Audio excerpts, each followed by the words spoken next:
Mix two মিডিয়ায় তোমাদের প্রত্যেককে স্বাগত। তোমরা 2024-এ এএনএম জিএনএমের নার্সিং এন্ট্রান্স তোমরা যারা দেবে, তোমরা জানো যে তোমাদের আগামী 14ই জুলাই রবিবার তোমাদের এন্ট্রান্স এক্সামটা রয়েছে। তো এই এন্ট্রান্স এক্সামের মাধ্যমেই তোমাদের এএনএম এবং জিএনএমে অ্যাডমিশন এবারে হতে যাচ্ছে। তো দেখো, এর আগের পূর্ববর্তী ভিডিওতে আমি এএনএমের বিষয়ে বলেছি যে এএনএমের এবারের কীরকম কাট অফ যেতে পারে। তো পরীক্ষার ঠিক আগ মুহূর্তে তোমাদের এই বিষয়টা আমি জানিয়েছি। তো আজকের এই ভিডিওটা সম্পূর্ণরূপে জিএনএমদের জন্য। তোমরা দেখো, সবাই তো আর এএনএমে চান্স পাবে না।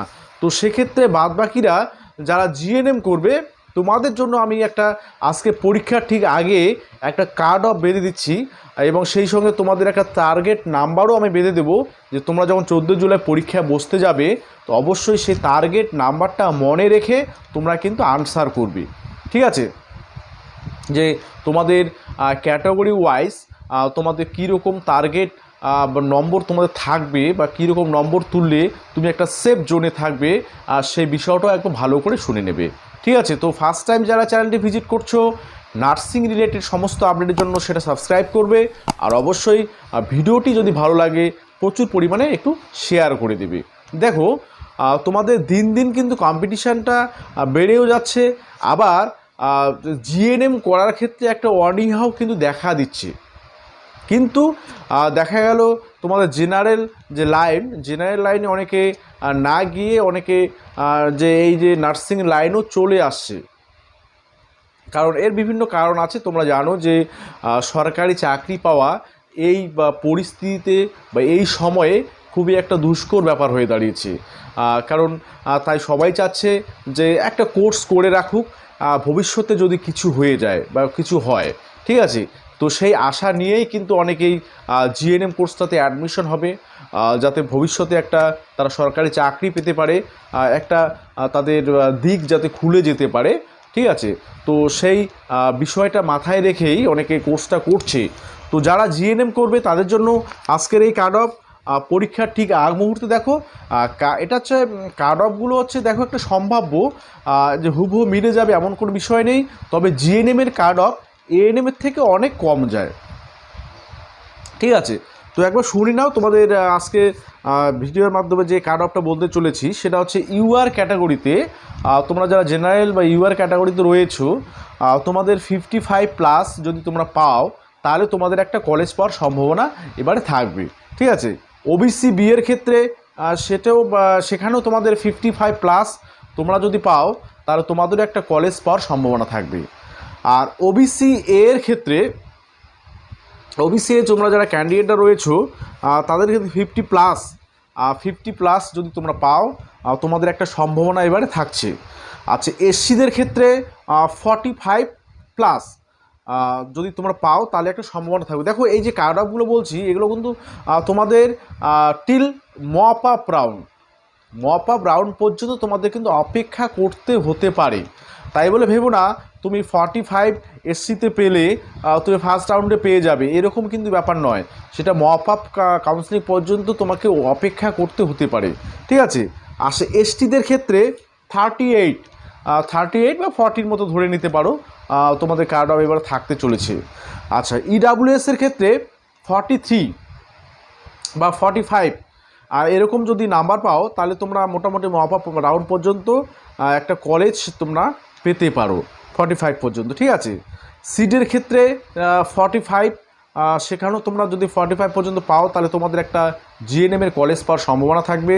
আর অরফানদের ক্ষেত্রে 30+ যদি পাও তাহলে তোমাদের একটা সম্ভাবনা এবারে থাকবে। ঠিক আছে, এই গেল তোমাদের কাট অফ বিষয়ে নাম্বারগুলো। এবারে তোমরা শুনবে যে তোমরা যদি আগামী 14ই জুলাই তোমাদের এন্ট্রান্স এক্সামটা রয়েছে, তোমরা পরীক্ষায় যে বসবে একটা টার্গেট নিয়ে তো সবাই এগিয়ে যায়। তো কত নাম্বারে টার্গেট তোমাকে রাখতে হবে তাহলে তুমি একটা ভালো কলেজ বা সেফ জোনে থাকবে। ইউআর ওবিসি বি তোমরা টার্গেট করবে 65, মিনিমাম 65 তোমাদের টার্গেট করতে হবে যে 65 আমাকে পেতেই হবে জিএনএমে চান্স পাওয়ার ক্ষেত্রে। আর তার বেশি পেলে তো ভালোই। ঠিক আছে, ওবিসি এর ক্ষেত্রে মিনিমাম 60 তোমাদের পেতেই হবে।